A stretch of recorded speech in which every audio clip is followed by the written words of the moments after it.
It wasn't on the whole fucking time.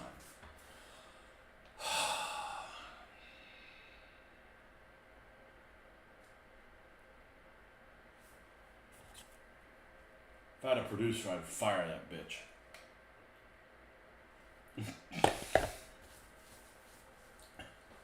Anyways, what I was saying, I did an unboxing video, so there's been people that have been watching, they didn't make a single comment, so it's the popo or something. Anyhow, so how's the kit? So the crew is great. I'm a little disappointed. I did an unboxing video on this, and I realized, you know, I basically wasted my time doing an unboxing video because it's literally one sprue. The instructions are on the back of this.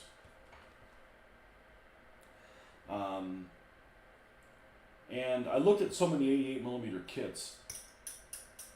You know, some came with a half track, some of them did not come with a half track, like the Hasegawa one, which a friend of mine had.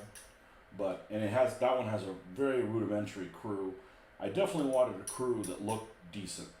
So this is the one to go to. And in all that back and forth, I didn't realize this didn't come with a carriage. Now, I know it didn't have the half track, but I thought it came with a carriage and the wheels are on. Because I had every bit planned to have this where you can lower the sides and fire it limbered up still. You know, unhooked from the half track, but still limbered up. And so, my fault. I didn't realize that I could not do that. But this was, they were selling this for $15, shipped. And, fuck me. Did that just I saw it was cockeyed a little bit, and I touched it. Let's see if we can't repair that. So, I'll just get another one. And I'll get another one as well. But the other one I get probably won't have a crew, you know, or have a shit crew. This crew's amazing. The crew's really, really good. Yeah, I did. Oh, great! Now this doesn't show up.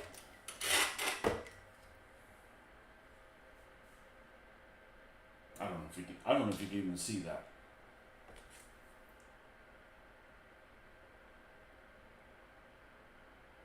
They're really, really good. I'll put the unboxing video on there.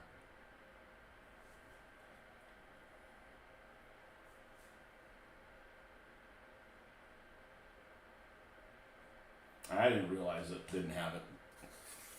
Probably wouldn't have kept me from buying it, but it's kind of nice to know what you're getting yourself into before it shows up. But that's my fault. You know, same way it's my fault I ordered the wrong Matilda. But I think I got that resolved. I'm just not in a hurry to do that right now. I had no intention to actually pick this up. And then I did. So. But at least we're painting stuff. I redid the Panzer 1 yesterday. I wasn't really happy with how it looked. So I decided to... how do I move this on? I gotta have this light where it is.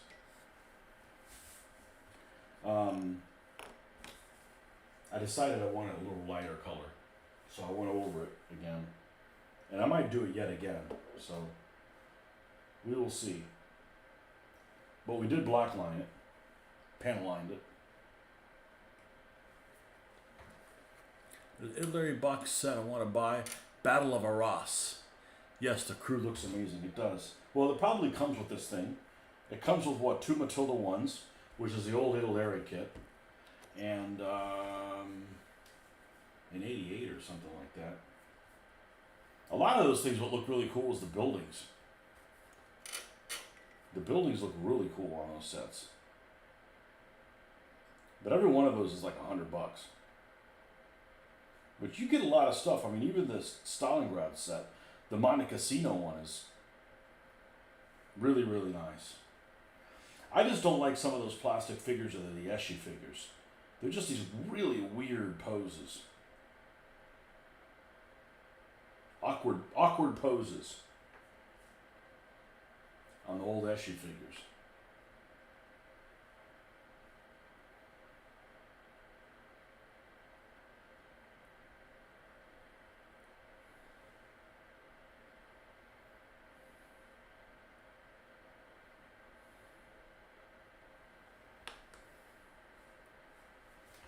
Okay, so this is going to be the feet of this, and the notch is towards the outside.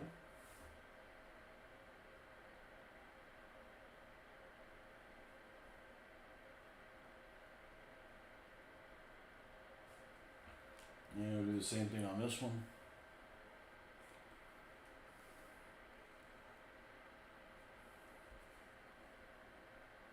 I think the Hetzer that I bought was an Italeri Hetzer. So it was the same as the old Eschi one. And I came close to, it gave me a lot of problems. It gave me a lot of problems. You use this weld cement and like the plastic would like disappear. You'd get eaten by it. And I wasn't even using a whole lot or anything like that.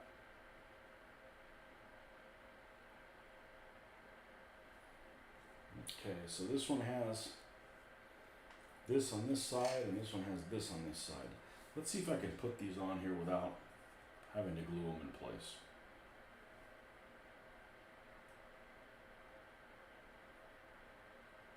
Looks like I can. Oh, but this is like meant to be in this. Okay, so we'll just attach this. We'll leave it attached. All right, all right, all right.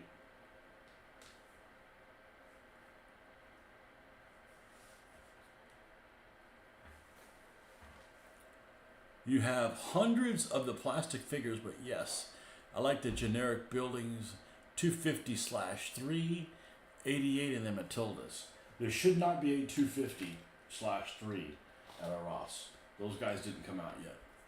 Aha! You didn't know that. And I didn't know that either until I looked something up. They didn't come out until mid 41.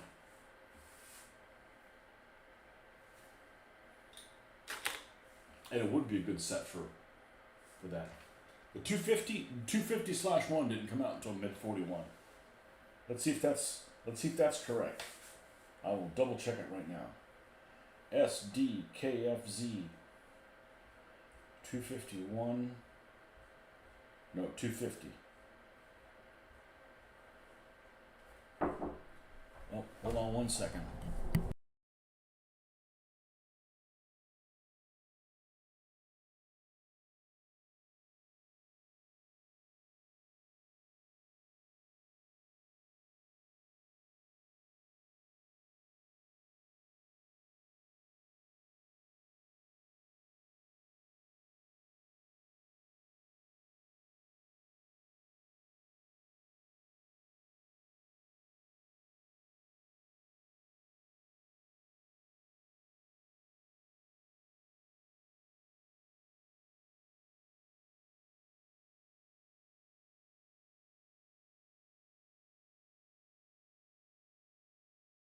Okay?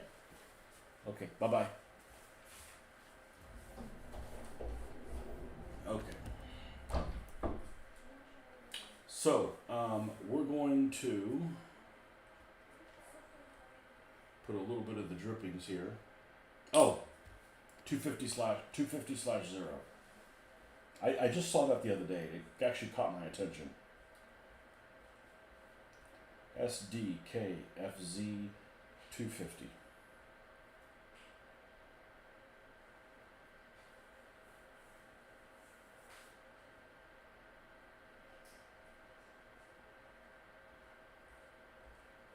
Designed 39-40, in service 41-45.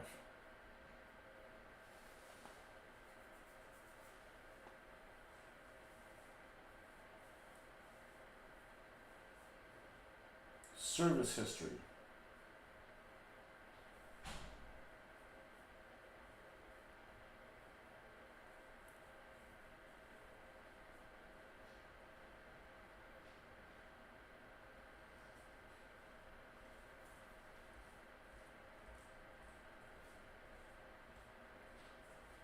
Why doesn't it say it on here?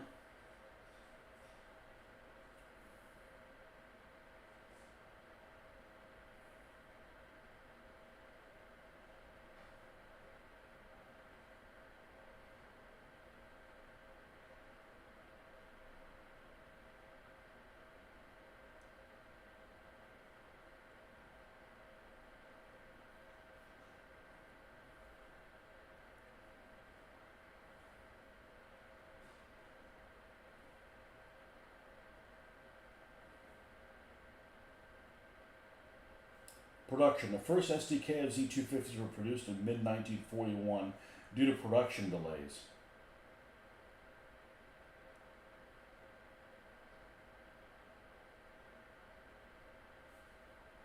Oh, let's go to Tank Encyclopedia. They got good stuff there. There's a lot of like really specific stuff. Design, production. Was built throughout the war starting from mid-1941. After the pre-series was successfully tested.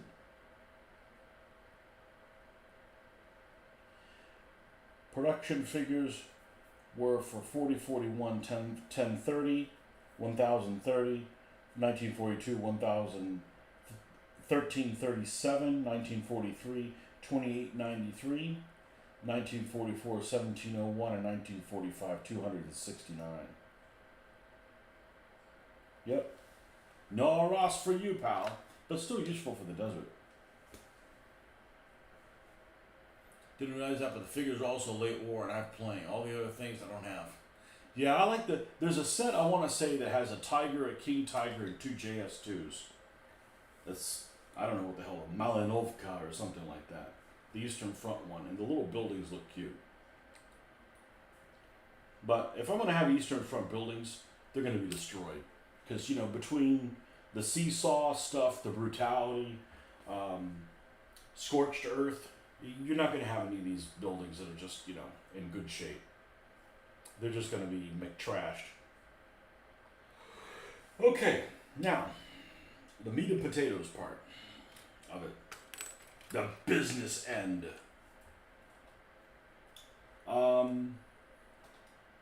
The barrel is thankfully one piece, and it's already pre-done. And this part looks super delicate.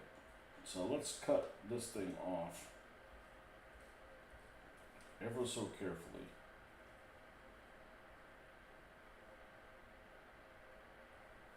Okay, we got that. Now let's cut this one here ever so carefully.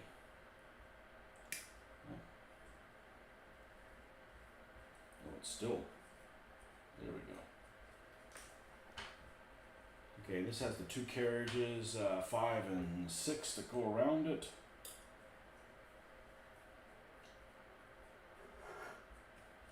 There are 2 carriages, but the things that go around it, whatever they're called.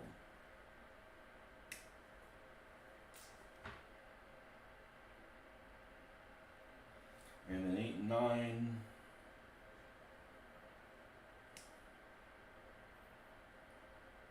Which is this. And this piece.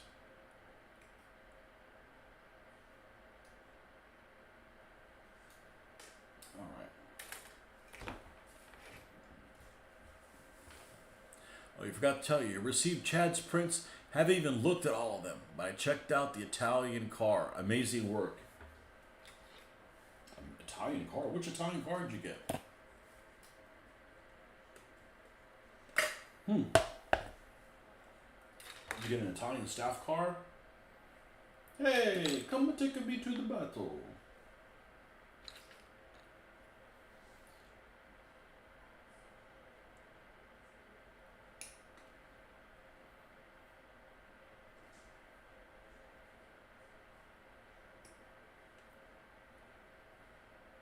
Yeah, I just didn't feel like painting.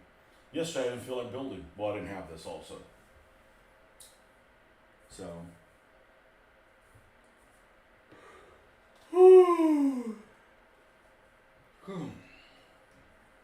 Unfortunately, I'm going to have to switch gears and start working on the King Tiger if I'm going to put it into the model meeting. Which is not this Tuesday, but next one. I don't know if I'll do that or not. I'm not too worried about winning any contests. I don't care. That's not why I'm attending them. From Wargame 30. 3. Needed a nice ride for Italian officers. Fiat 508C Balila. Balila.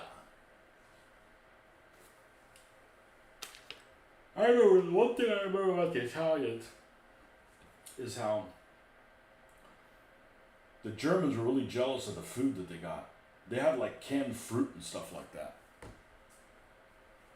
They got jealous of canned fruit. I'm gonna get a refill on this soda.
Balila. Yeah, I think there's a couple different versions of that. Did you get one with a roof on it or one without a roof? I always like those staff cars without roofs on them. Like, come on, take a shot at me. You know what Italian vehicle I don't like? Take a guess what Italian vehicle I do not like.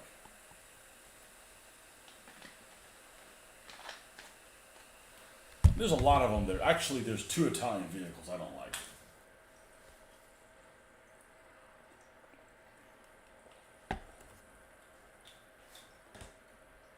Only two? Only two that I've seen.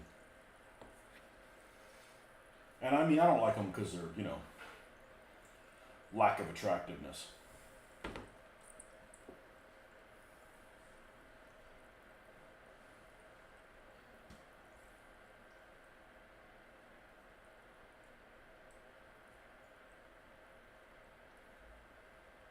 I want to see what that big. These guys make like the 149 millimeter gun that looks like really cool, but they don't make anything in between that. They're like, okay, we make the biggest gun ever, and then like nothing's smaller than that. It's a pretty modern piece. I mean, because the Italians are running around with some field pieces that look like they're from like before World War One, and like weird calibers, like 65 millimeter. It has a roof. There's an opening so you could paint the inside and get a figure in.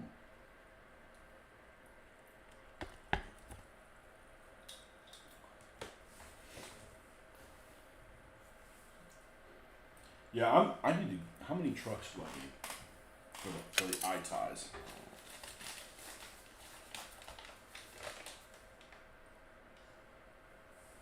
Two Italian trucks and three that would be supply trucks. And they make 4 or 5 different versions of them. I don't like the ones that are like flat cabs. Doesn't mean I won't get any. Sahariana, you're right. Bingo. Why don't I like the Sahariana? Well, because it looks huge. It's like it looks like, what's that vehicle that they had in, and the only reason I know this is because there's a friend of mine who had a model of it, that big vehicle they had in Aliens that had the turret on the back. Like a deluxe huge Hummer. That's what it looks like. It's like this is a huge freaking vehicle. You think, oh, that must seat like 8 people. No, it just is. It's like a waste of space. You like those where you don't have any. They look weird. They look really, really weird. And the other thing I don't like is I don't like Semoventes. Because their cannon is just stubby small.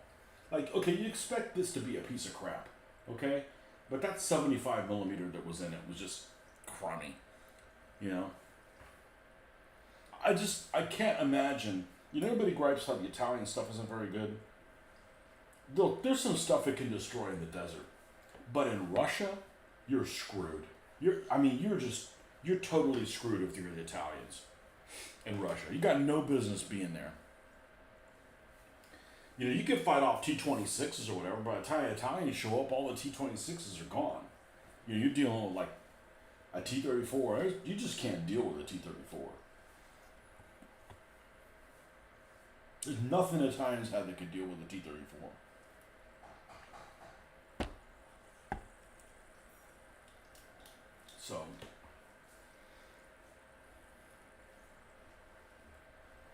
So I like the desert because I think the desert gives everybody a chance. I mean, you got fluke things like Matildas that are a pain in the butt. You can't deal with that. But you know, the Germans can't deal with a Matilda either. I mean, other than an 88, they can't deal with them. There's nothing that can mess. You know, when they first appear, there's nothing that can mess with them. Yeah, I want to say Italy makes the Sahariana.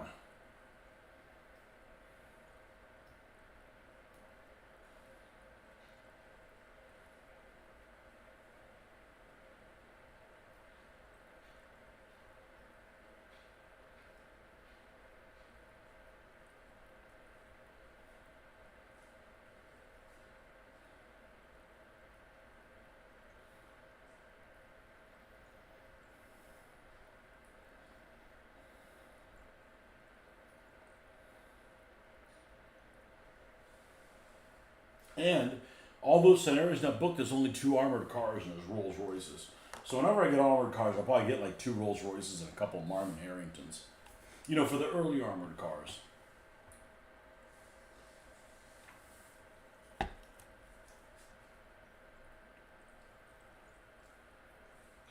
Marmon Harrington. That sounds like a drink. I'll have 2 Marmon Harringtons.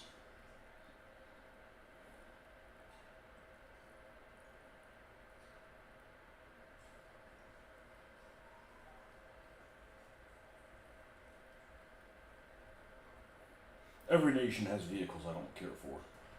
But it's not many.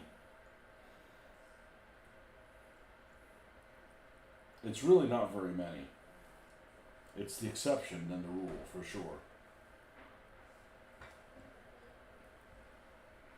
I like their armored cars, the AB-41s and stuff like that. I like the L6 tank. It's cute as hell.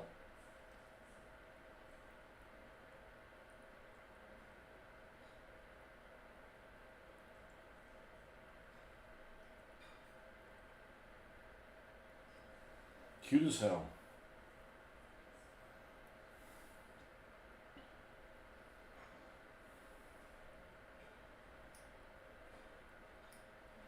It's funny how the Italians and the Japanese have the similarities. They've got different branches that, you know, that are got the crummy equipment or the crummier equipment. And you know, the Italians got the Navy. The Italian Navy's got the most modern equipment of all of it. They got some aircraft that aren't bad either, but they got some aircraft that aren't very good.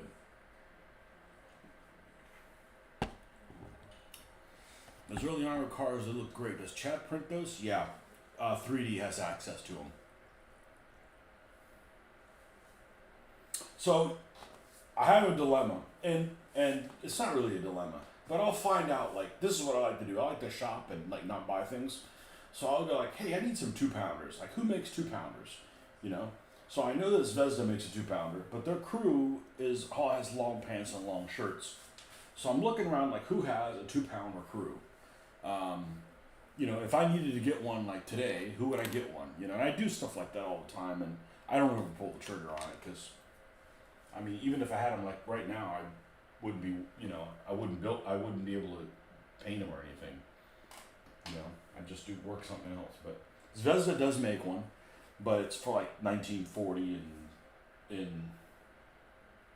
in Europe, and this thing's you're gonna be a problem.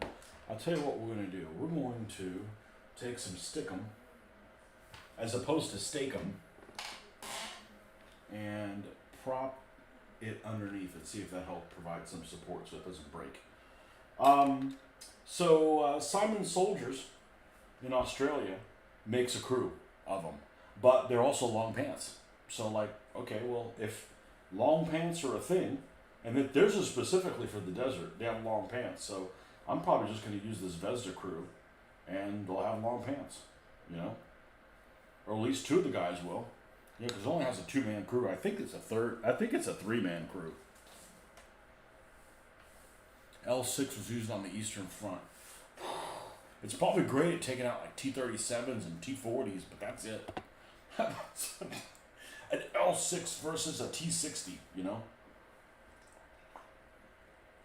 L6 is tall, too.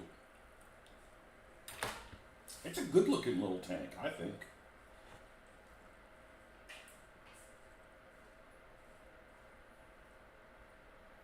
Was there an armor division? Was there an Italian armor division that went to the Eastern Front? Ariete and Trieste. Or is it Trento? Went to North Africa. I think it was a Centauro. Centauro was like really, really late, though. They had to have had a mechanized division or something like that that went out there. Unless you're fighting like Cossacks or something.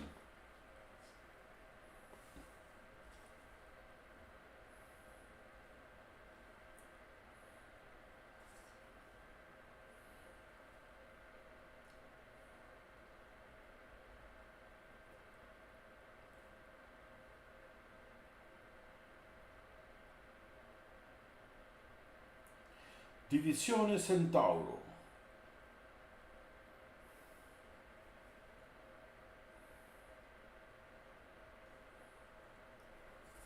See if we can get closer than that.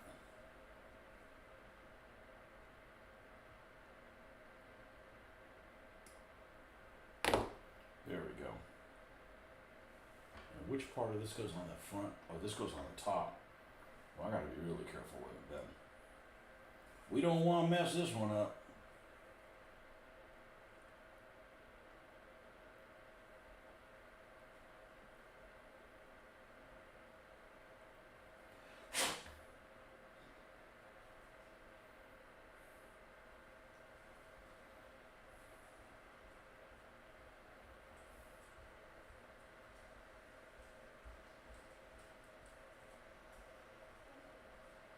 One of those figures that they make, I want to say it's Strelitz, makes like Hungarians or something like that at Stalingrad. And they're wild looking figures. They look pretty cool.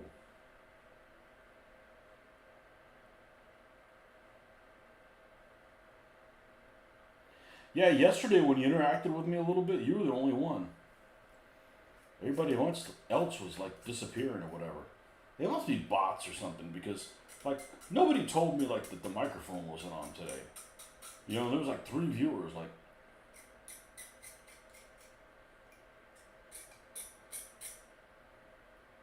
if I'm carrying on and gesticulating and you don't hear any sounds, probably not a good sign. Well, the problem is the microphone is by default on. So I turn it off so that when I'm scrambling and, you know, loading up the pages and stuff, that we got all the stuff going right on YouTube. You know, you're not hearing clicking and clacking and this, that, and the other.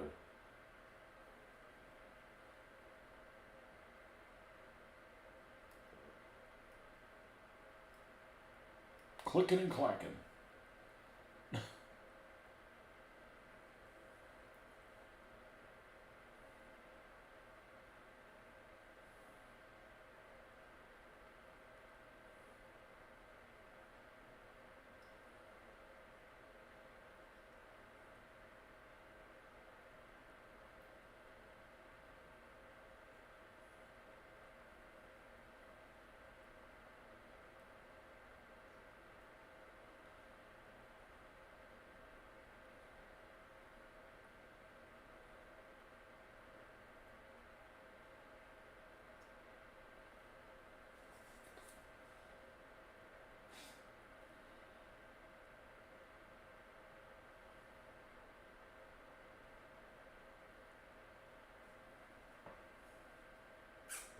You could use the back of this.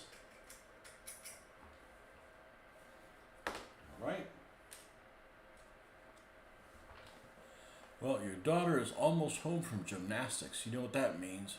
Chef time. Ah, so that's what she does. Gymnastics. You let her walk around New York by herself? I guess you get used to it for a while. It's dark too. And your daughter's younger than mine. By a couple of years, I think.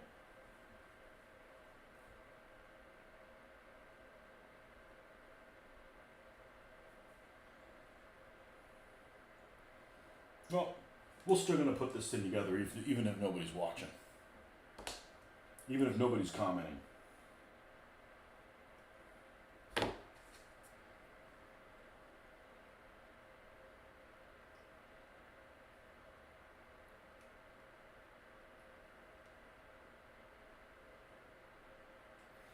Alright, so this goes inside of here with this facing up. And this is this piece. Okay. Oh, I see. This goes inside this cylinder. Okay, this is the piston. Oh, well. I didn't need to be so specific about that being cleaned up. And then this goes on the outside. Like this.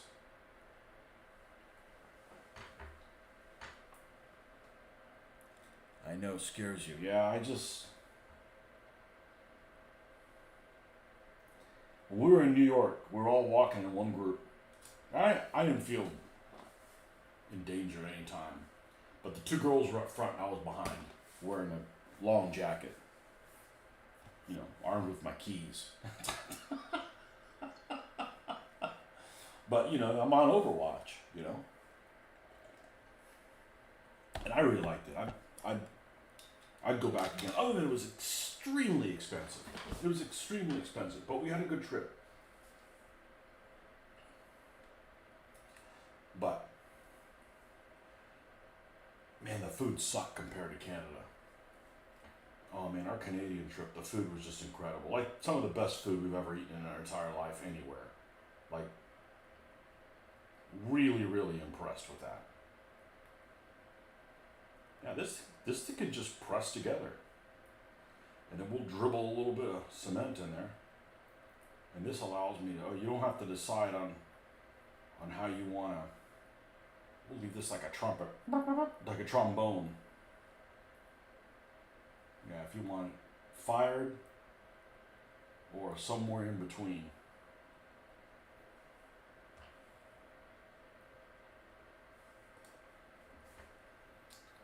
Okay. And I bet this one's the same way too.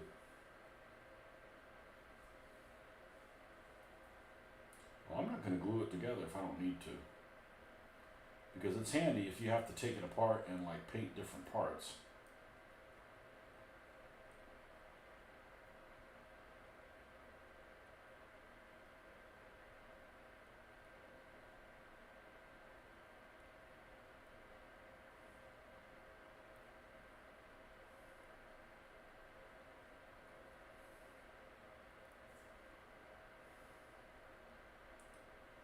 Mm. 88, yep. You read the description well. What's up, Tritark? Tritark!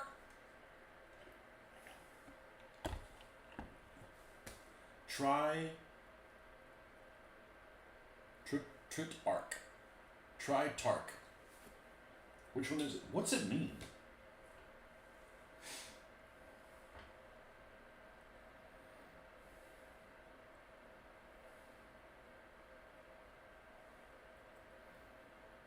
For all I know, that could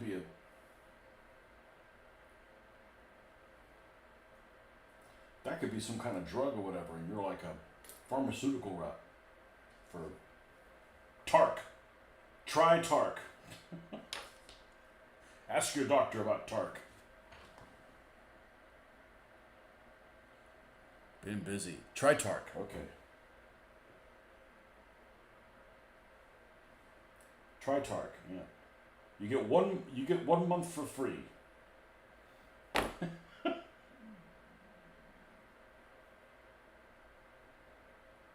Okay, we need to pull this apart. I think make this a little bit.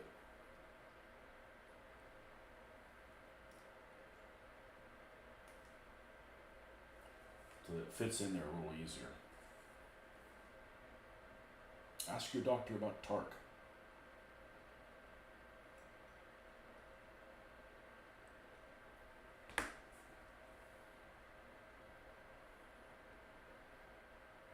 So other than the election coverage, the other night, I really don't watch much television at all. Not like live TV, you know, like we used to watch growing up. I don't ever watch like live TV at all. And cause commercials are annoying as hell. You know, and between all the pharmaceutical commercials, that's what reminded me of this fact. And Geico ads, like a deaf person could make better advertising than Geico ads. They don't have anything to do with insurance, and that's fine. But then, they also aren't funny.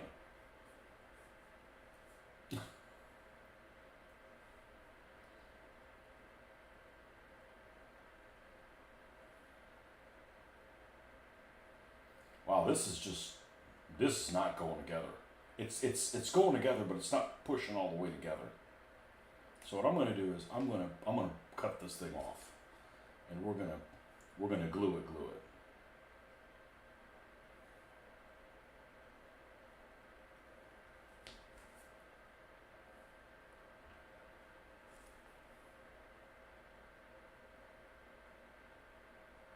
What's TriTarc mean?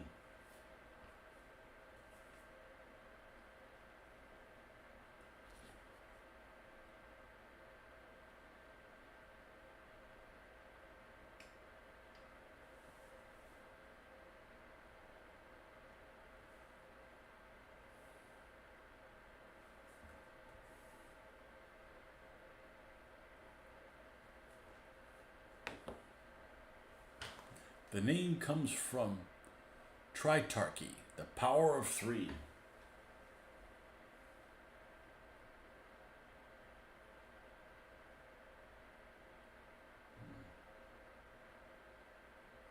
I think we need to cut this down so it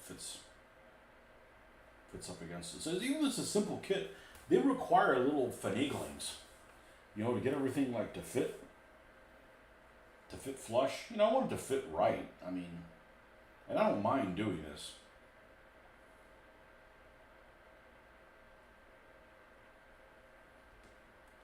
You know, I can pull the hell with you at any moment, you know, and just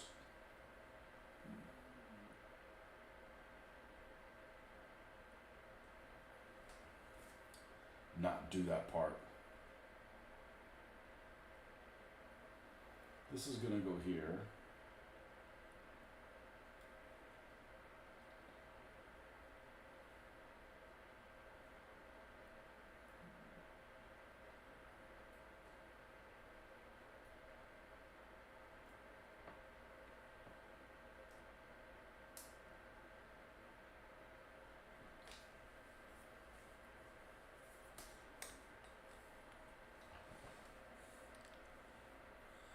Triumvirate, if you want a Roman term.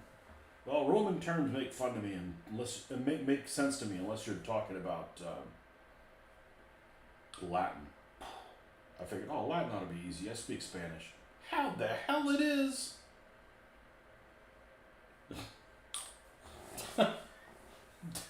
The hell it is.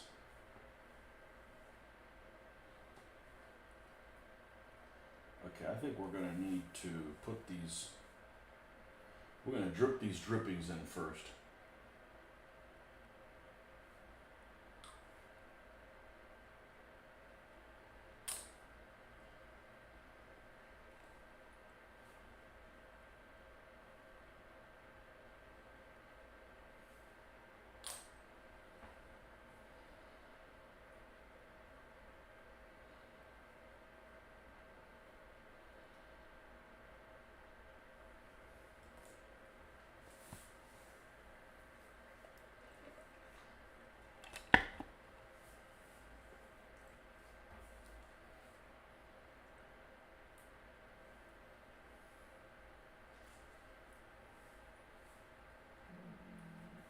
go ahead and put the glue on this side as well.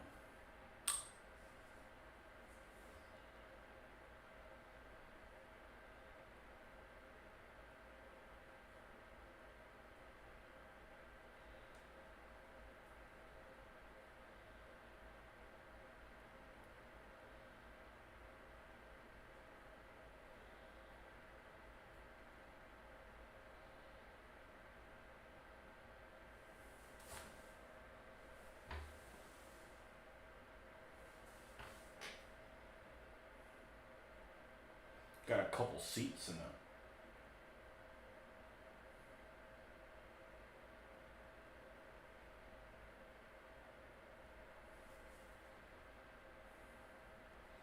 Got a piece that goes on the front here.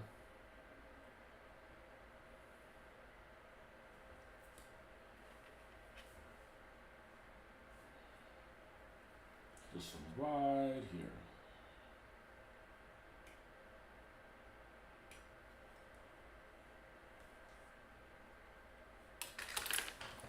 It was inspired by your own spiritual beliefs.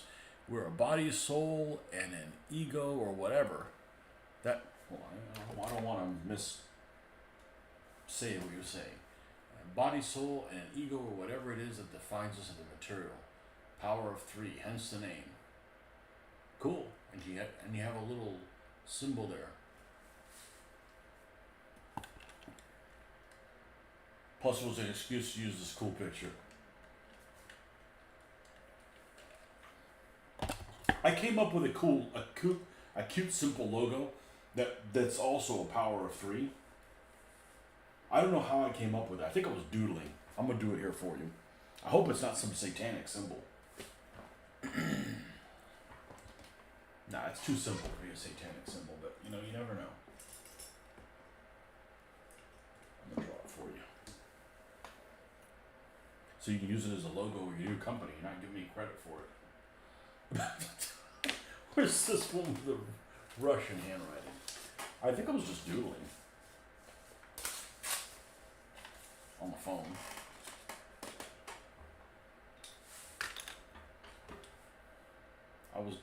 Where's a pencil? I swear I'm in college.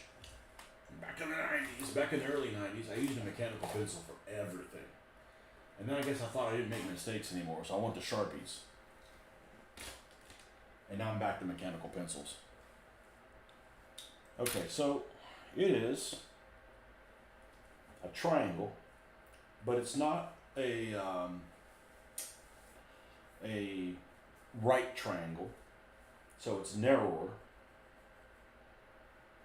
Or maybe it would work with a regular one. Yeah, so a triangle like that, and then a little circle at the end of each one. I don't know what else did I do with it. Did I make like a little animal face on it? Yeah, something like that. I don't know, just my doodle. You just reminded me of that with the three.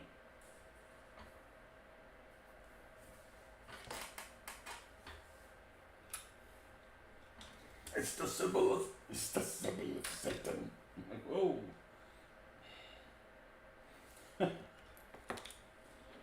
We don't need a Satan. People are animals enough as it is.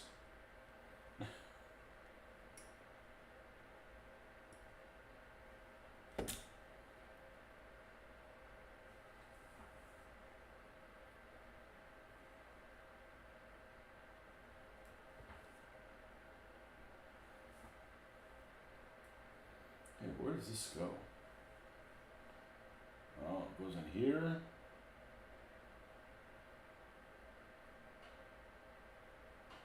And here.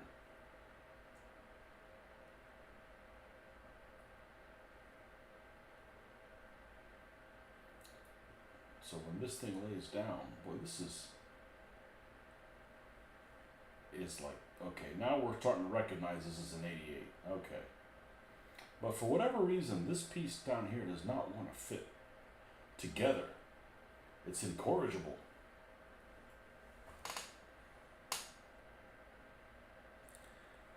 remind you of a Mimbari symbol from Babylon 5.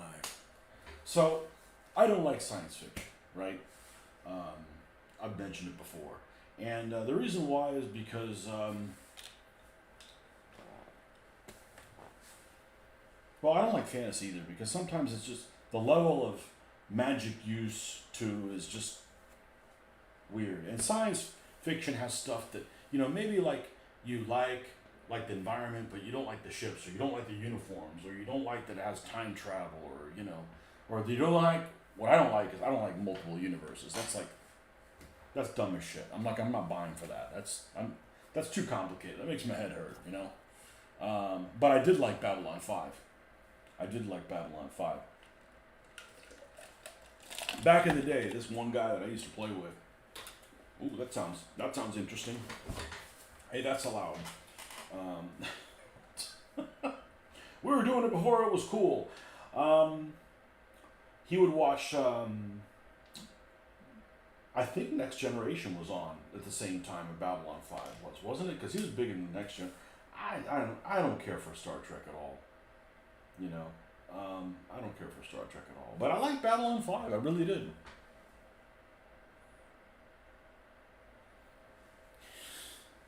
I really did, and I think the reason I liked it is because they had good uniforms, and I liked several of the characters, and I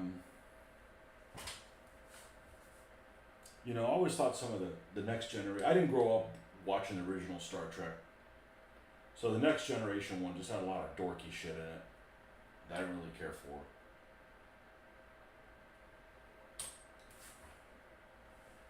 And I like the cast on Babylon 5 much better. Much, much better. So.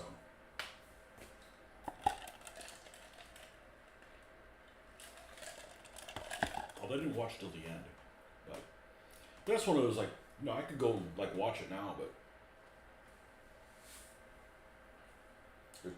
there's better stuff I could be watching. So where does this piece fit on here? Oh, well, now we're gonna get complicated here. Because this has a couple little nuggets, and those little nuggets are going to attach the shield to here. So this attaches here. Where are those nuggets at? Okay, they're on here. Alright, let's make sure that all this stuff fits together before we go and make a decision. Deep Space Nine, your favorite Star Wars Trek series? Never saw it. Better characters and pacing in Next Generation. Yeah, Next Generation is you've got this huge warship and they go out and they don't fight space battles. I'm like, if it was space battles, yeah, I'd watch that. And their uniforms are just silly looking.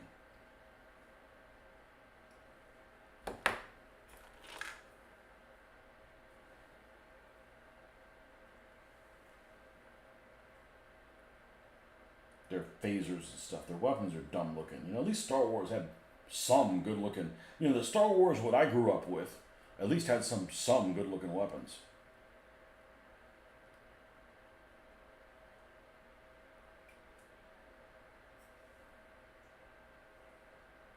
Okay, let's make sure all this fits together before we go and back ourselves into a corner. Okay, that fits good there. And that one fits good there. Okay, cool.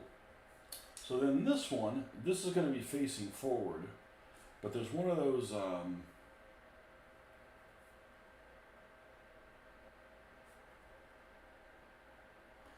that's towards the inside. Yeah, there's one like this countersunk thing.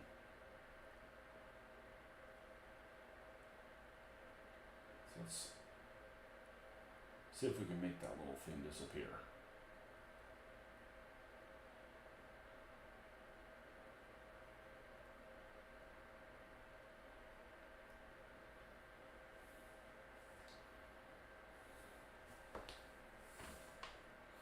Yeah, I'm the one guy that doesn't like Firefly.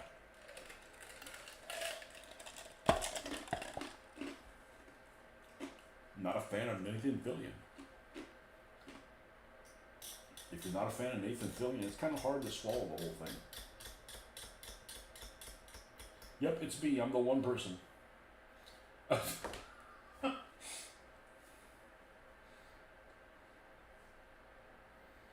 right.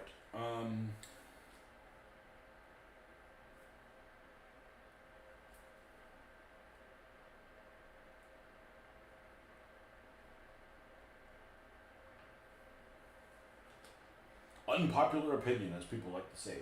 They say unpopular opinion and say something that, they're the only set of people who think that way. Okay, so this goes like this. This one goes there. That's where those go. Okay, cool. So if that's the case, then this needs to be attached permanently. So we're going to go ahead and put some there.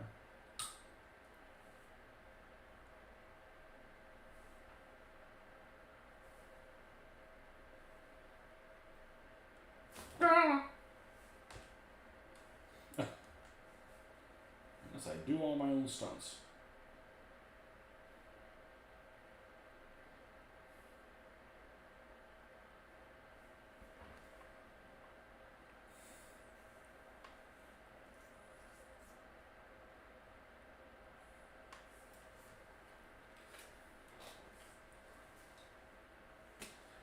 You like classic Star Wars and slowly warmed up to the prequels over the years. The new Star Wars are crap. They are.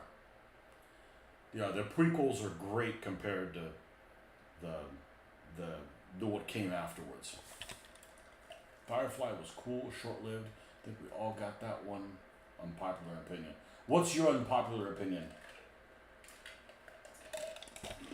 I have more than one unpopular opinion, but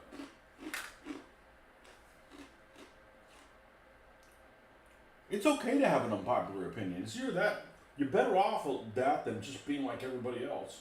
Oh, just follow the lemmings off the cliff. You know?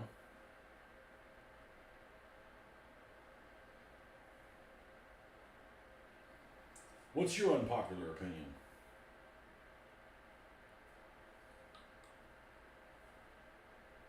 And I guess, what makes an opinion unpopular? I'd say when you maybe 10% of the people agree with you. You know? You don't have to have the majority opinion, but if it's if you poll 100 people and 10 or less agree with you, that's kind of an unpopular opinion.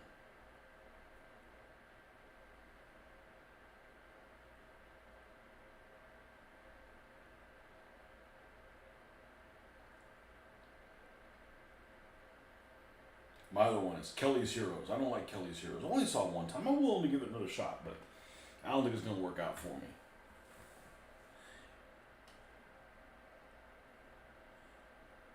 you prefer SAE over metrics. Okay.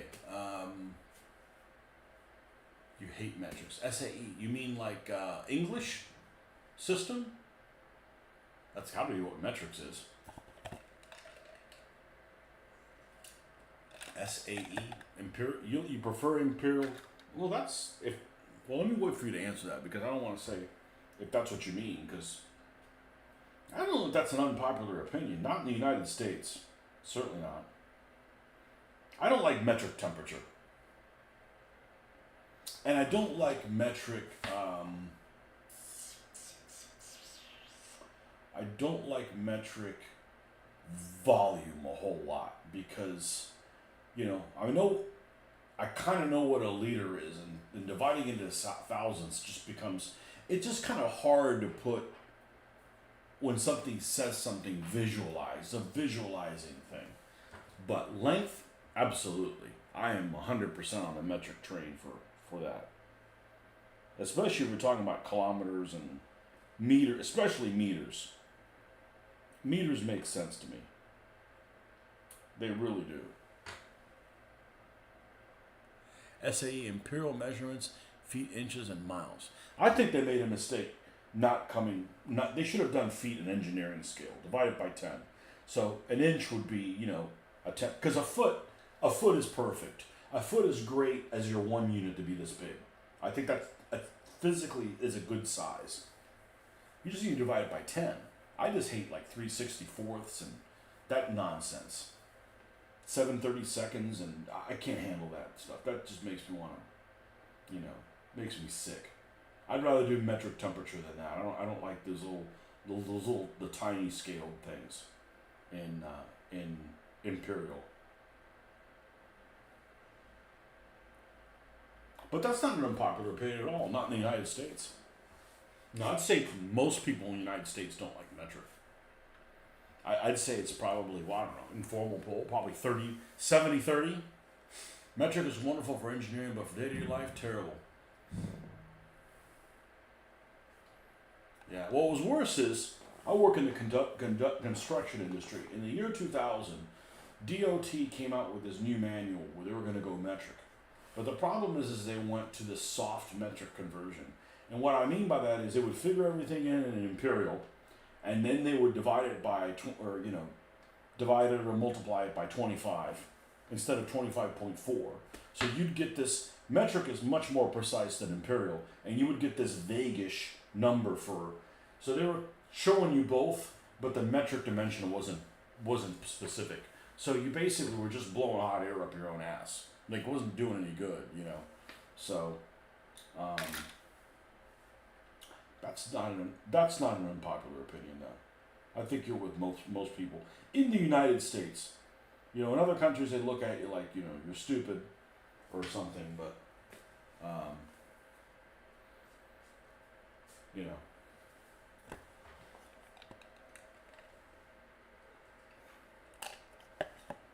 I don't like partitions of it. I don't like that that the inch is 12 instead of being 10, a factor of 10. That's all. But I like whole numbers. I hate fractions. If I have to figure out a fraction, the first thing I do is I turn the fraction into a decimal and then work it normally. Fractions are dumb as hell. I don't even like looking at them. They look silly,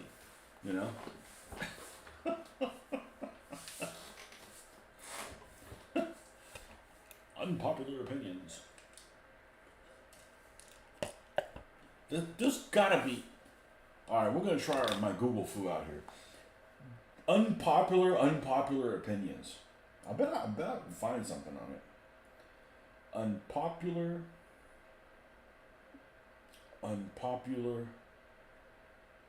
opinions.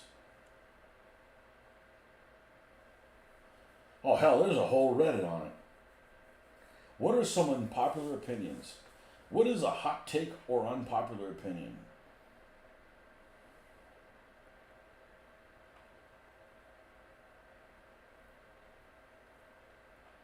What are some unpopular opinions? Beyonce is overrated. Well, I don't listen to that stuff, so. David Attenborough is overrated and nothing more than a glorified voice-over artist. Okay. Strawberries are disgusting. That really is unpopular. I actually only know of one person that I've encountered that dislikes strawberries. It's like, why do you dislike them? They're wonderful. And they're like, I don't like the seeds. And I sit there scratching my head like, where the fuck are the seeds in the strawberry? And I'm like, oh, that's those things on the outside you eat. Like,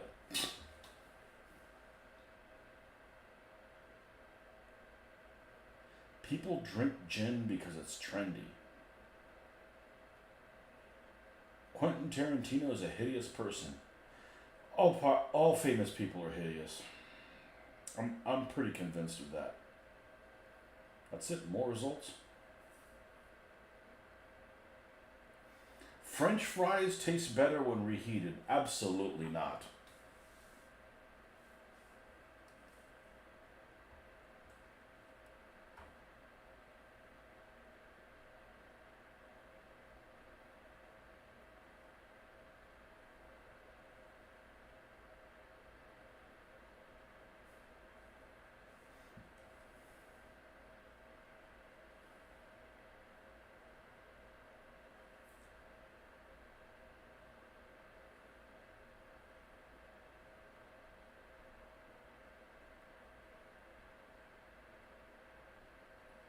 Disney World without kids is so much better. I don't know why anybody would go to Disney World in the summertime.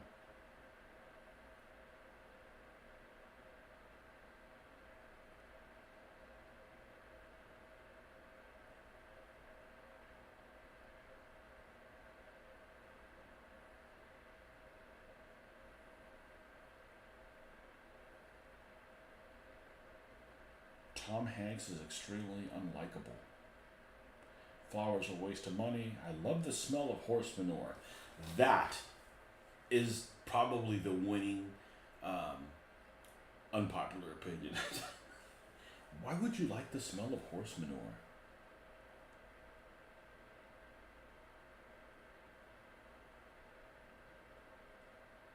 A lot of you are not introverted, just lack social skills.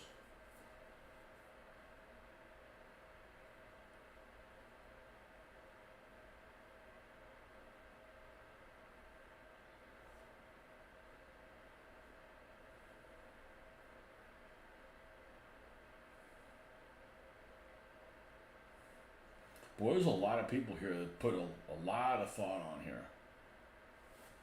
Unpopular opinion. I don't like chocolate. I really don't. I mean, there's exceptions to the rule, but as a general rule, I don't really like chocolate things. It's too bitter most of the time. If it doesn't have nuts, I don't want to eat it. French fries with mayo instead of ketchup. So, I tried that one time a long time ago, and I don't. My wife really dislikes mayonnaise completely. I hate ketchup. I mean, I smell it like a room over. That's my horse manure. Not that I'd rather smell horse manure. They're both bad, but God, I hate the smell of ketchup.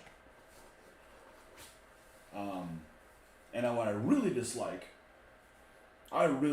people that don't like tomatoes but like ketchup. Like they won't eat tomatoes but they'll eat ketchup. What the fuck's wrong with you? Pineapple on pizza is a cringe and disgusting. It's a fruit. Fred's Factorium, evening. Bruce Springsteen is overrated. Well, regardless of his, I know better than you politics, which I don't really care about any famous person in their politics. I don't think I like a single one of his songs. It's got nothing to do with it. I mean, you know, there's like people I can disassociate their political views and like their abilities. Like, I don't agree with Leonardo DiCaprio on just about anything, but I think he's a superb actor. At least everything after Titanic that I've seen him in. I didn't like Revenant too much, where he was like, he was like, you know, what was that? What was that movie with the Sling Blade? He was like this character was like Sling Blade. But yeah, I don't like Bruce Springsteen. I don't at all. But that's okay. I mean, there's worse things than him, you know. I don't know how people can listen to bluegrass. No. There might be some bluegrass thing I can not kill myself to the sound of, but I've heard it.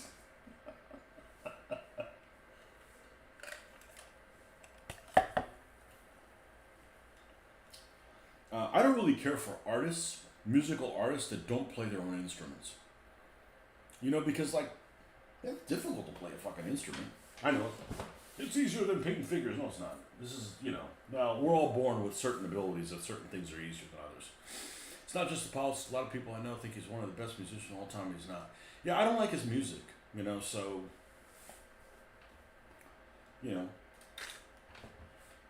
And some songs are worse than others, but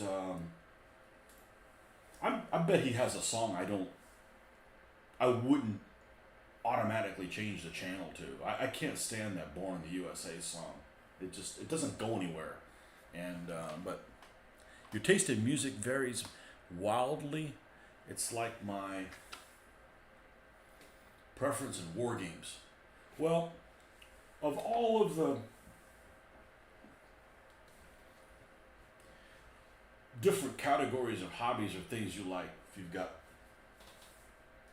history or TV or music or food or any of those pastimes, the one I'm the pickiest about is music. Because there's a lot of I dislike most music. And what I mean by that is, it's just a lot of it is just like, it's just noise. Or like, if it's too chaotic or, you know, I'd be a hard time like put it on a radio station and leave it on there. I'm like, they're gonna play something. I'm just like, I gotta move on to something else. And there's a lot of music I do like, but there's a lot of stuff that's like I don't want to sit through this song kind of thing, you know. So a lot of people are super picky about food. I'm not. I'm more picky about music. Like, I don't listen to that, or I like what I like. Just you and anyone else. Just I like what I like. I like what I like. Just you and anyone else. That's the fun part. If we all like the same things, it'd be a dull ass world. Yep. Yep. There's some things that make you scratch your head though, like that person that said that they like the smell of horse manure. I know somebody who admitted that they like the smell of gasoline. Like that's just kind of weird. I mean, good for you. You could, you know. Oh, I know what I'm terrible at. Perfumes and colognes. I'm absolutely terrible about them. I dislike 97% of them, maybe even more than that. They're just either pungent or that doesn't mean I don't wear any. I'm just so freaking picky about, you know, something you don't want to, you want to smell, and then you'll smell something. It's like, oh, this is great, and you put it on. It's like, oh, this smells like this. This just won't do it. So that's actually the thing I'm the worst about. Is cologne, perfumes, that kind of stuff. Okay, we did leave this so we could slide this in and out, right? Because I did not glue this mother. I mean, it doesn't matter. It's kind of sitting where it needs to be sitting. No, it's not budging. Good thing I like where it's at. I'm not going to use this as an AA gun, so I'm just going to I'm gonna glue this in place at this setting. This is a direct fire. The Matildas are going to run over us type of weapon. And I don't want it like pointing down a little bit, so let me get a little bit of stickum. Lay a little thing of it here.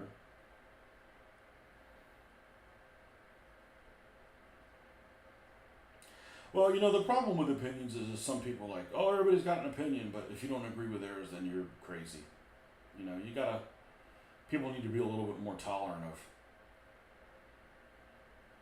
other people's opinions. We'll just get this thing. It's not going to budge. I'm leaving it where it is. Good thing it's like in a good place, because that could have been bad. That could have been really bad. Okay, I wonder how that happened. Now this, like, bulges out, and then we're not going to pop that thing in there. We're going to need it separate anyways to glue it. Now this, I'm not going to be able to do that because I need to put this in here.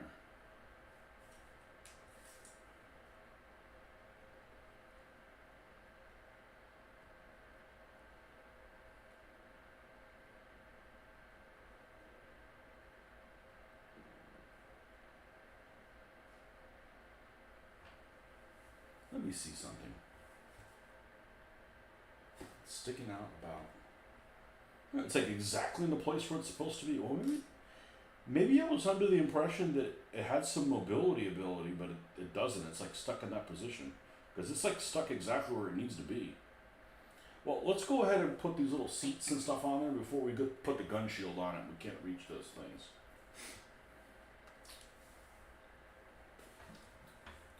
Politics seem to be the most volatile subject because we had an election recently and half the people are losing their minds. Yeah. Well,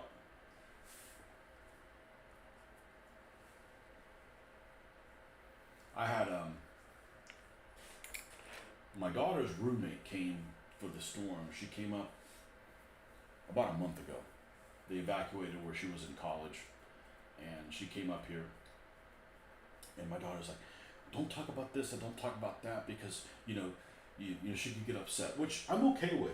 But then you're not allowed to, you can't say, hey, don't say something that you agree with because it might upset somebody, and yet the other person's allowed to say whatever the hell they want. I mean, it goes both ways, So I'm fine, like, not bringing things up, but then you need to not bring things up either,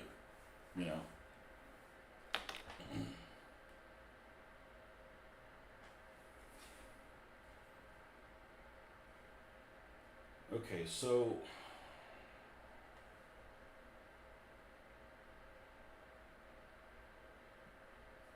Well, you got these people that are just indoctrinated to like, you can't even, they won't even have, like, and I know one of these people right now is losing their mind. And I don't really want to have a conversation with them, but even before they were losing their mind, you basically can't have a conversation with them about anything. That's anything different than they feel like you're like an extremist. You know, and I'm like, okay, well, there's no point in even acknowledging anything that that person says, because there's a whole lot of that. It's like, man, you're drinking your Kool-Aid from some source, and you're just, you know, they've completely brainwashed you.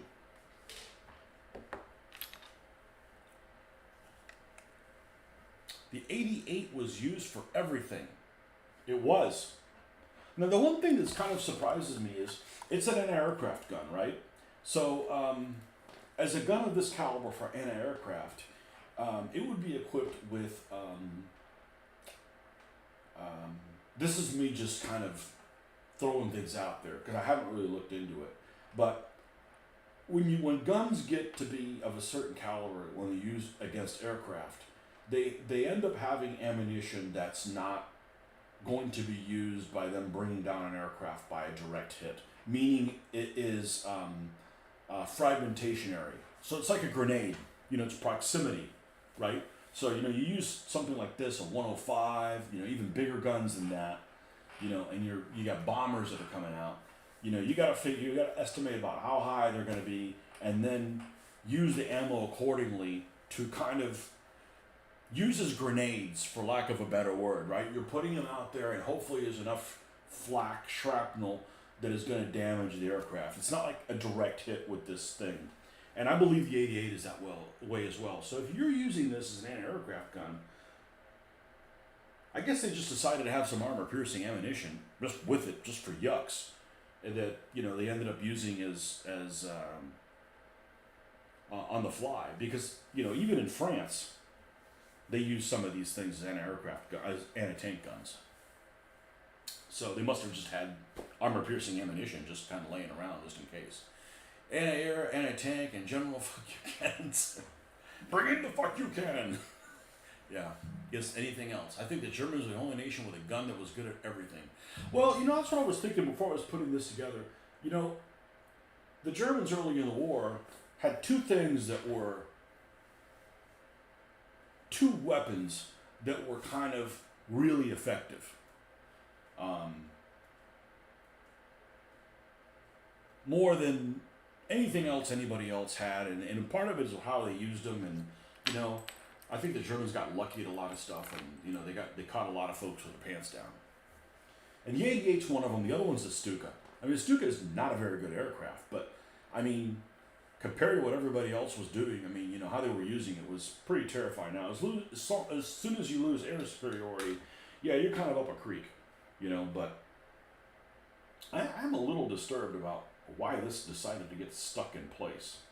Maybe enough of this leaked in there that it trickled down where this is supposed to be. I think I'm fortunate that it ended up, but I wanted to kind of play with it some more. Oh well. It is what it is. Alright,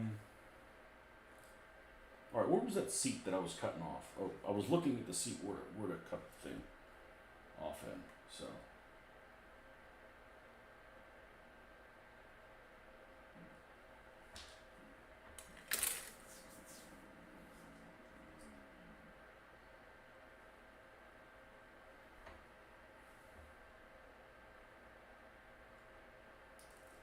The 25 pounder was good at a lot of stuff too.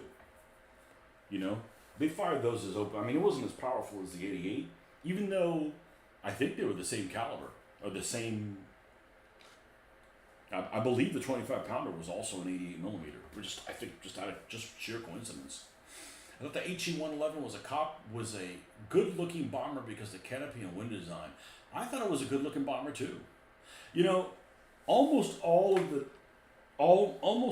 the German stuff, and we'll just say planes, if it's not, was cool looking. Now, you got something like a Spitfire that's beautiful, but I wouldn't say the Messerschmitt's beautiful. It's just kind of wicked looking. And, you know, I don't mean wicked in like, it looks bad or anything, but attractive looking aircraft. But I think because a lot of them don't have, they have sharp edges. They're more, wicked looking than that. But there is one guy, unpopular opinion, the one guy in the world that's breathing out there that doesn't like the Spitfire. That's probably the most unlikely, unpopular opinion of anything I've ever heard. Some guy doesn't like the Spitfire. Even people shot down by the Spitfire like the Spitfire. That's a pretty unpopular opinion.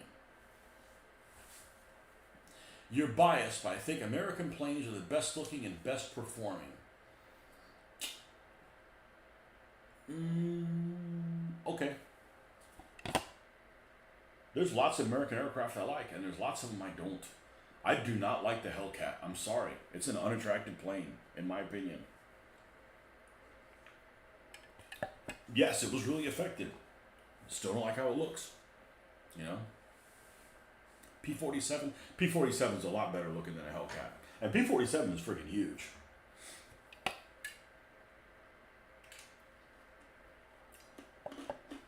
I personally have a soft spot for P-40s.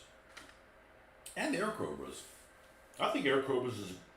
Okay, I don't give a shit if it's impractical. Like, how do I get out of this door? I don't care. I'm building the model. It looks cool. P-51, little overrated? Yeah, a little overrated.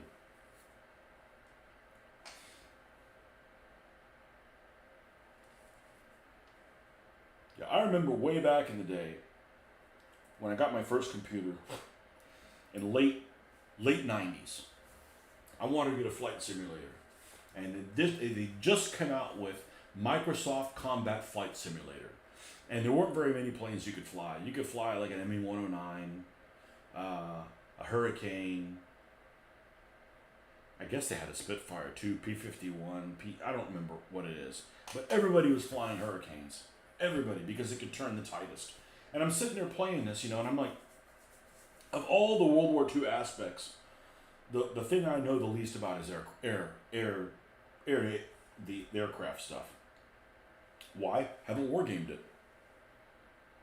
And when you play war games, you don't think of the measurements as being bad by any stretch of the imagination. But a lot of it is the pilot experience. So, yeah, everybody was flying Hurricanes. I remember that. It's kind of stupid when you got one team of four fighting another team of four, and everybody's in Hurricanes. Like, come on, man.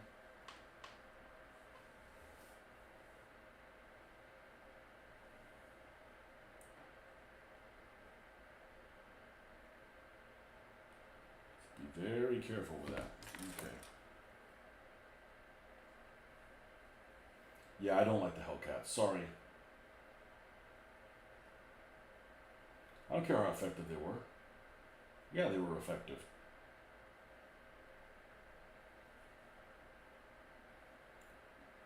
I'm not biased. I liked everybody has good stuff, and everybody, I hate communists, and a Yak-9 is a beautiful aircraft.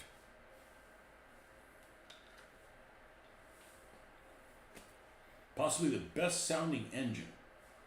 The snarly Allison V1710 engine has a unique sound. Well, that's actually the reason I want to go to an air show with my daughter, is to hear warbirds. But man, there's so few that are flying. Like, they got this big air show in Lakeland every year. Over the summer. I think it's called like Sun and Fun or something like that. And they literally have an entire week where different aircraft fly in, and people can look at them and stuff like that. And there's some warbirds, but man, there's just not that many. It's like not that common. But you think about it, to keep something flying that's 80 years old is a lot more maintenance than keeping a tank running. And they have trouble keeping the tanks running. Okay, so this is going to go over here. Right, that is 12. Where's the other one? The other one is 11. It's on this side, yep. I remember going to the local airport here 30 years ago, something like that. And they had a B-17 that was flying, and it was flying on a weekday. So I went and I ended up going into the airport at my lunch hour to just check it out. And I remember it had a B-17 and it had a Heinkel 111. And it was really creepy to see a swastika that big, like in real life. You know, I'm not one of those people that's like, can't see a swastika, right? Because like it's a historical thing. You know, my little Africa Corps has crooked spider stuff on it. You know, but that was creepy to, you know. I don't really want to fly a plane that has a swastika, in a plane that has a swastika on it. You know, like that's a little bit bad juju there.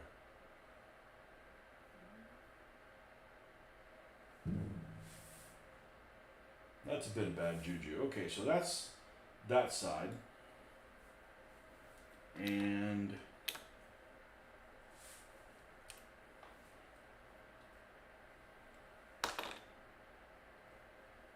but the problem with air shows is they do stunts and stuff like that. And like I'm not particularly scared of them, but that's kind of like a risk that it's just unnecessary. I just do takeoffs and fly over and stuff like that. We just want to hear the engine and stuff like that.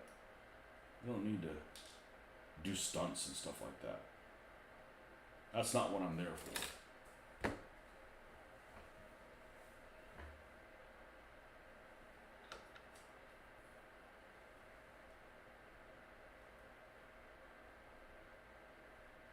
I remember that there was a flight simulator that I got. I didn't really care for flight combat, whatever that was called, combat flight simulator, Microsoft Combat Flight Simulator. It was a little too limiting of what you could fly in there. But there was this one that I got called European Air War.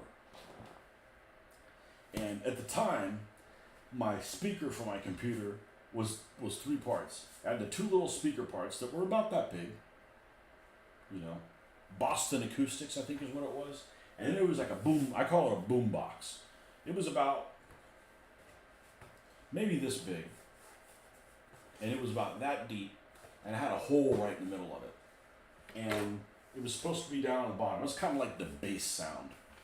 And when you got in like a P-47 and cranked up the engine, you could feel that freaking air on your legs.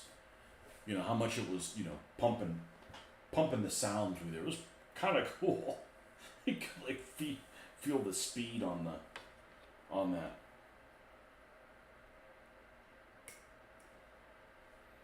Yeah, P-47s. I never liked to fly at really high altitude because I had one of those joysticks that would feedback. And man, when you got up there where there wasn't a lot of at the extremely high altitude, that joystick started acting like a limp noodle. It was really weird, almost like a clutch that needs to be replaced. That's probably the best way to describe it. A broken clutch, a limp noodle.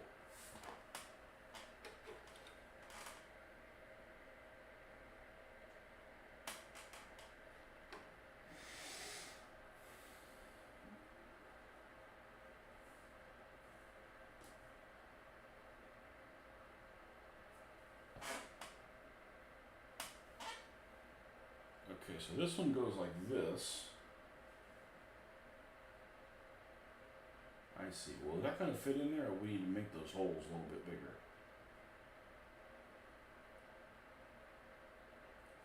Let's enlarge in the holes a little bit.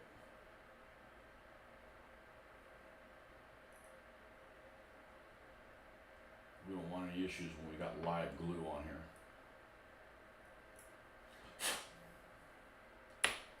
If it has little pegs, we want to keep those intact. That helps us glue it in place. Okay. I mean, this is a simple model, man, but it takes some time putting it together. I mean, if you want to do a good job putting it together.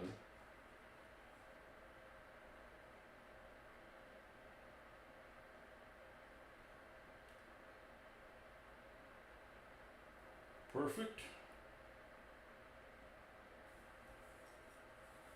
And then the gun shield.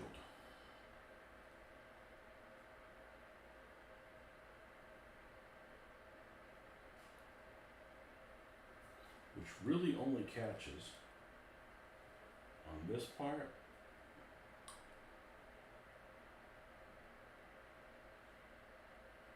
I can't stand putting models together where you have to paint stuff along the way. Like, let me put it all together. I can reach anything I can see.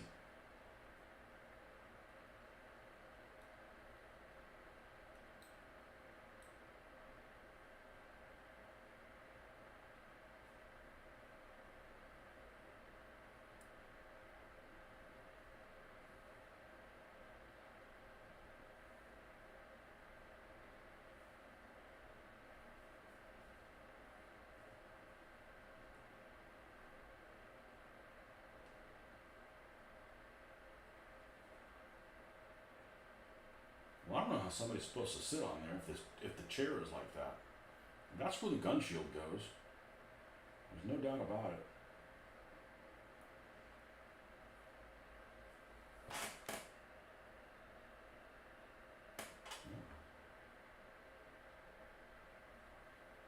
Looks right.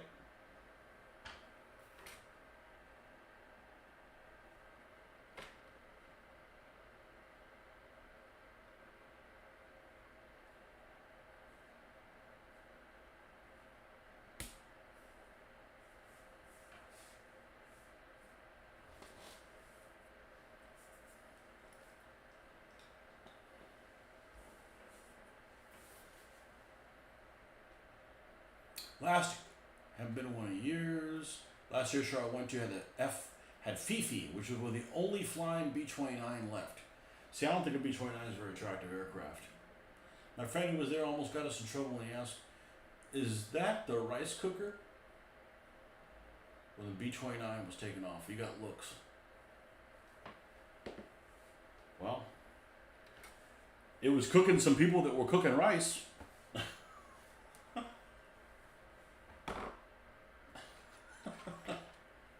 Now,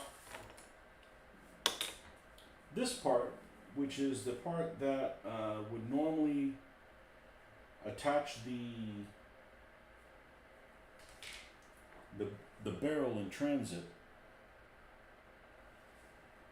has an attachment point here and here equally, so you can put it on either side. So I guess I just need to pick one, and it's going to be, resting. Fifi.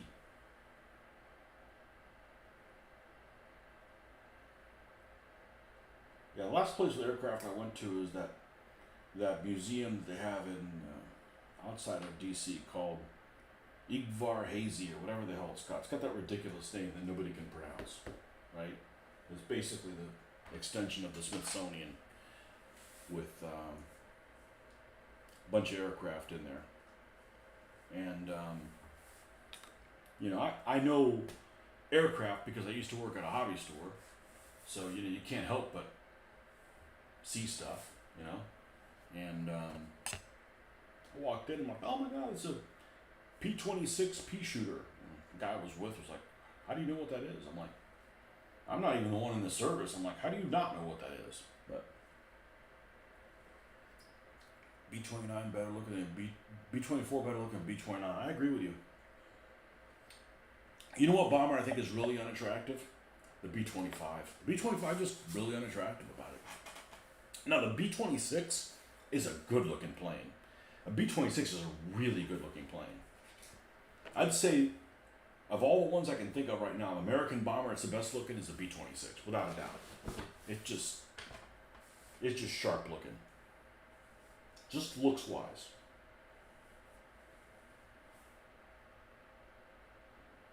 Looks don't win wars. Yeah, well, they make you build models, though. How many people go and pick a model, or their first model? Like, I want to pick the ugliest plane and do that one.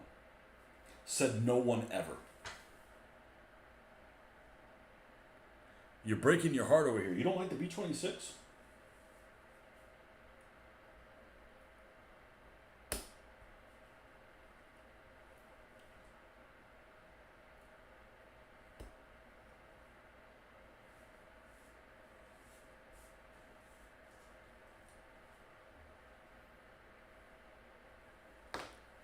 Unpopular opinions. Yeah, I like the B-26. Good looking plane. Japanese have some good looking planes, have some ugly looking planes too.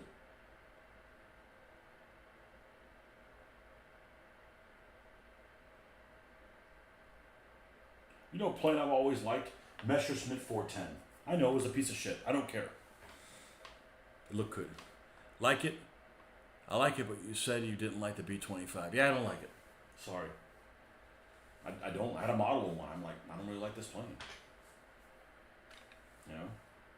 Didn't say it was a piece of crap. Just don't like it. I think it's not the split tail. It's the front nose area. Just something about it. Just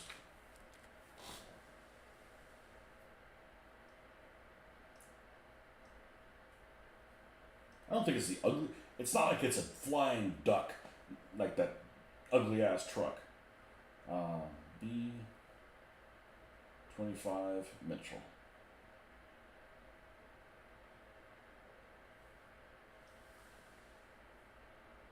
Yes, I don't find it attractive. I don't find it attractive. I think it's the step down between the cockpit and the nose area.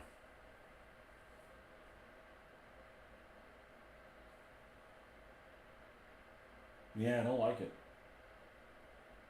It still wouldn't keep me from building a model of it. It's just not an attractive aircraft, in my opinion.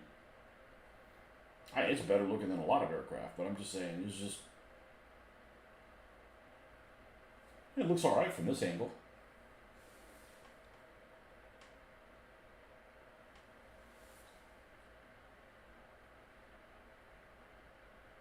Yeah, it's the step down. It's the step down that just. It's like too dramatic. I don't know. It's.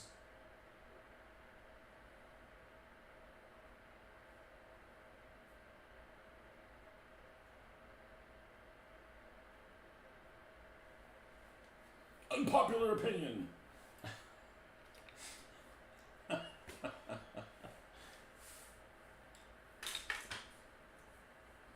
Okay, so this needs to be. Which side's facing up? I guess it doesn't really matter.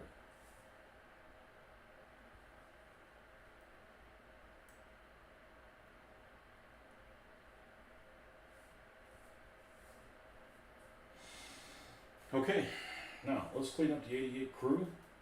It doesn't look that big, and then you put it next to vehicles. I'm like, that's a big freaking gun.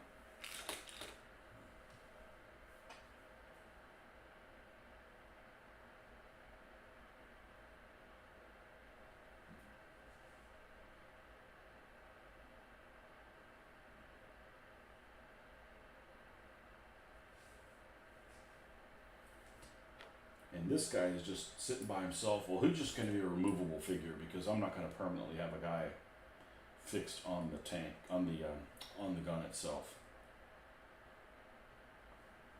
And I don't want to mark off casualties. I want to remove the figure.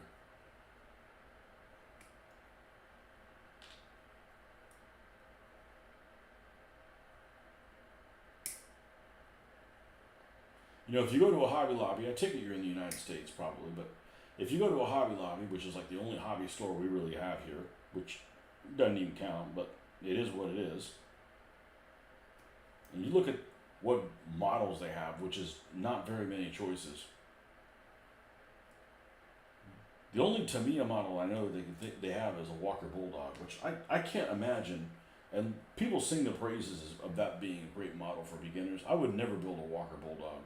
It wasn't involved in any conflicts that I find even remotely interesting. So like why don't you give us a Sherman or something like that? Like I don't have any.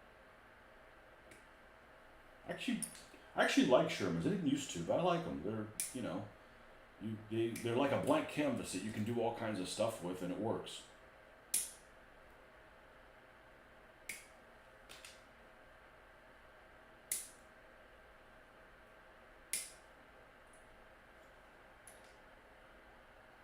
Oh, this is this dork dude that has this periscope.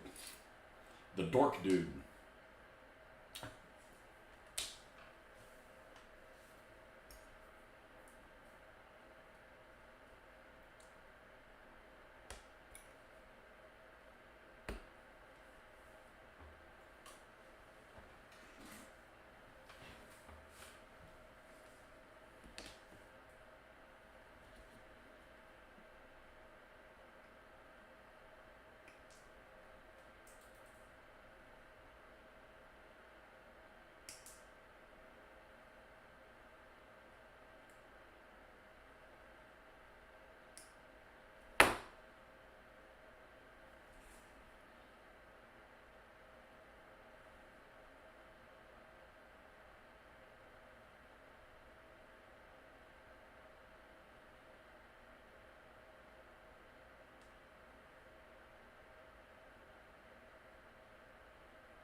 because they're hard plastic figures, we can scrape the panel lines and then not turn furry.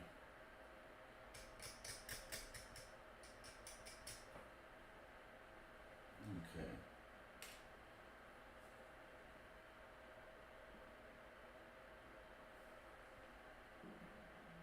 That chap's done.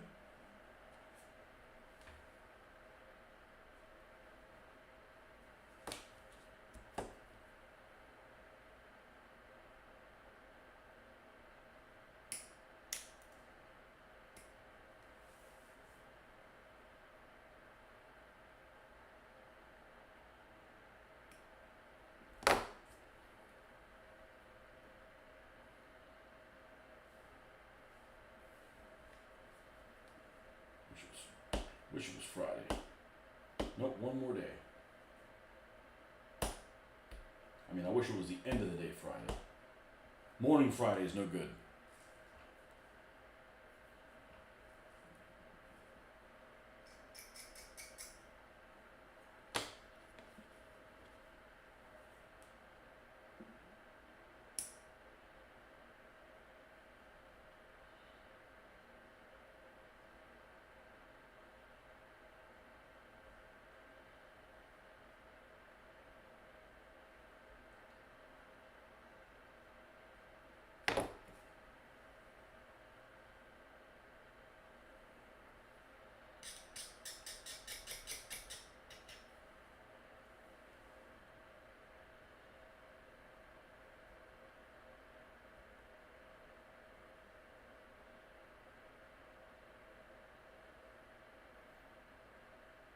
I'm not a fan of Zimmerit, and I'm not a fan of Schertzen. I really don't like either one of them.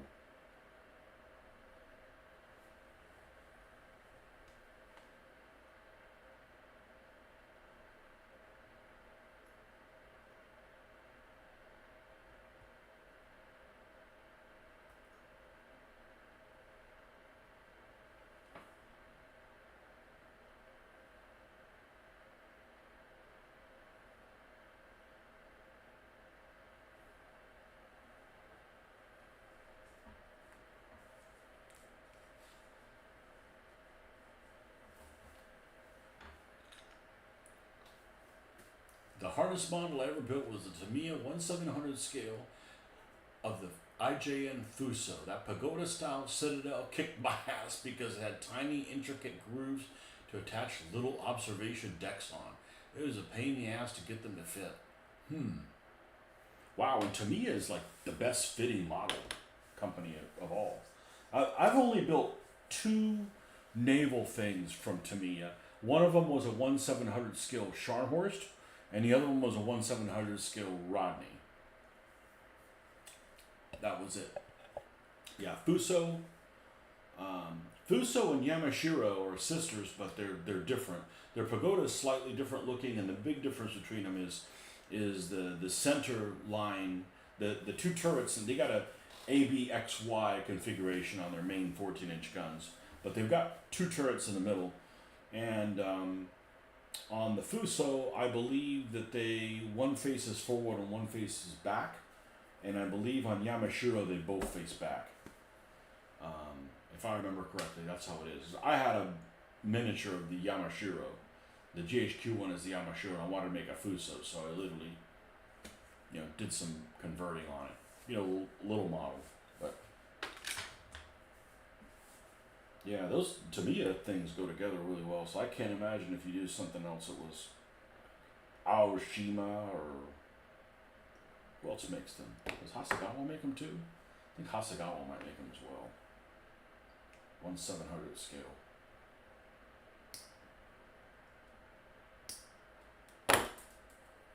Yeah, I like those because they're waterline. Like, I don't want to build the bottom of the ship. Like, it's hidden in the water.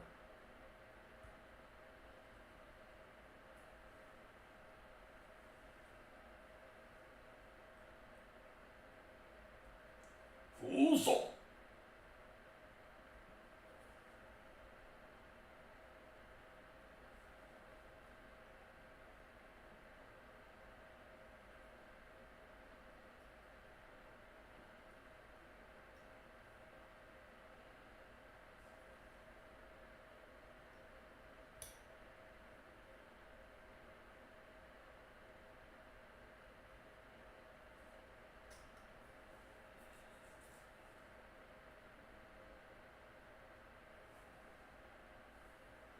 We're gonna clean up these figures and then we'll be done for the night.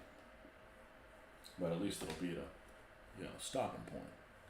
To be fair, like 15 years old, lacking experience. Yeah, it happens. You know, the first model I built, one of the first models I built, I've always been fascinated by the Bismarck. No, I don't think it's the best battleship ever. I'm just always fascinated by the Bismarck.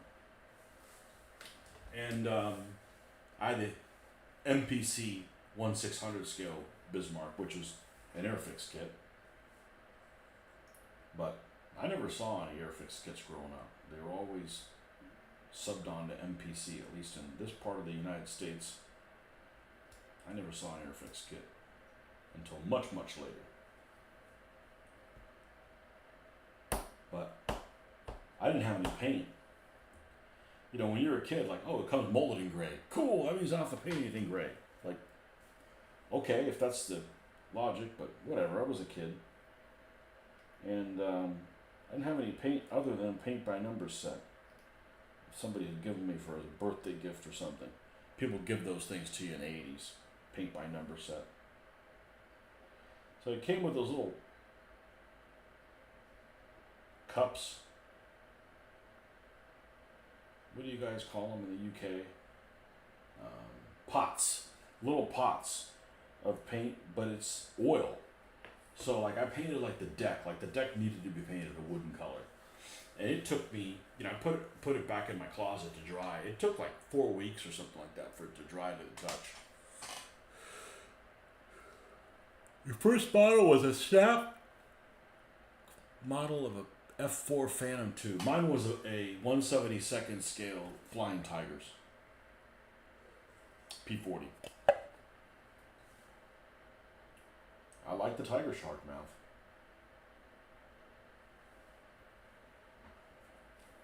I do. I think it looks cool.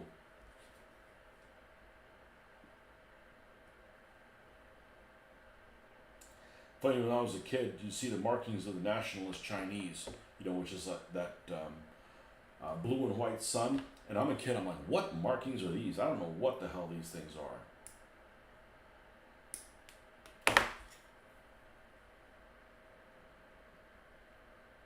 And when you're a kid, man, using those water slide decals, you'd think it's the hardest thing you've ever done in your life. And now it's like, it's such a breeze.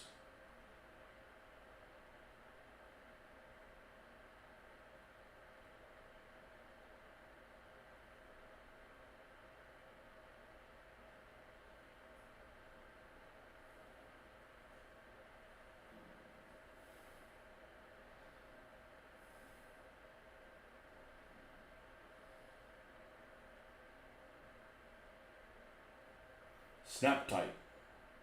Yeah.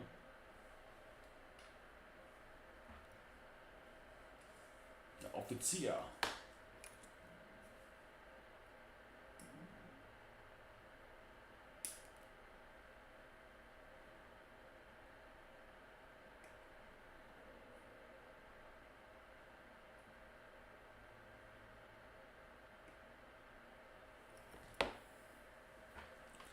You're 6 years old, maybe. You remember painting it red and gray with badly done white and black Doolittle Raider stripes on the wings.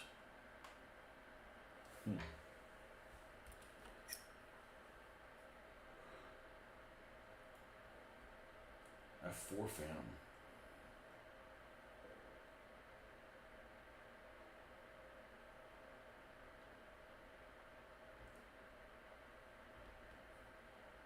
Plane built around those engines.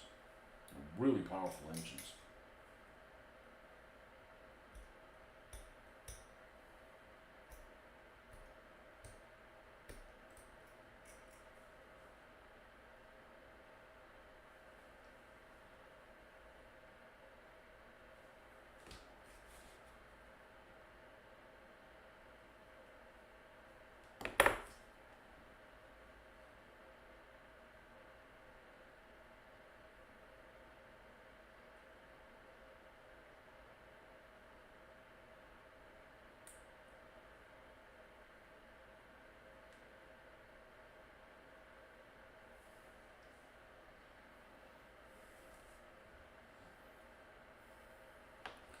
F4 Phantom was a proof of concept. Enough engine, you can make a dump truck fly. Yeah, I feel like I've heard that before. Yeah. It wasn't that badly aerodynamic, was it? It's a good looking aircraft. As a general rule. Hmm. You know what modern aircraft, there's actually lots of modern aircraft that I look, but the best one in my opinion by far, the B-1 bomber is just a gorgeous aircraft. Absolutely gorgeous aircraft from just about every angle too. Just a beautiful aircraft.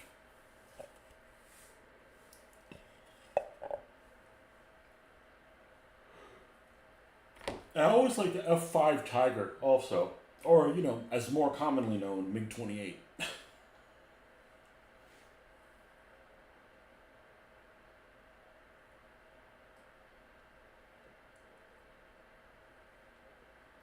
Mikoyan Gwerevich. Mikoyan. It's like Russian Ricola. Mikoyan.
Top Gun reference? Yeah.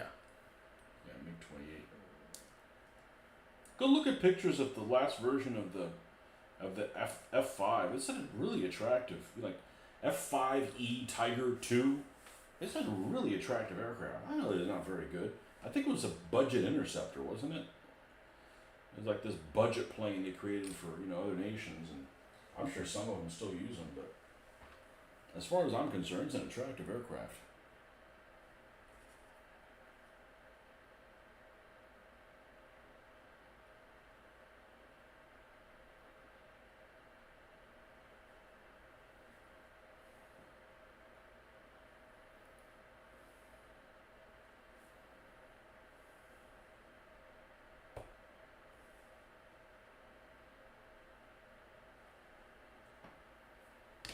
Okay, well that was the last one. So literally used every single part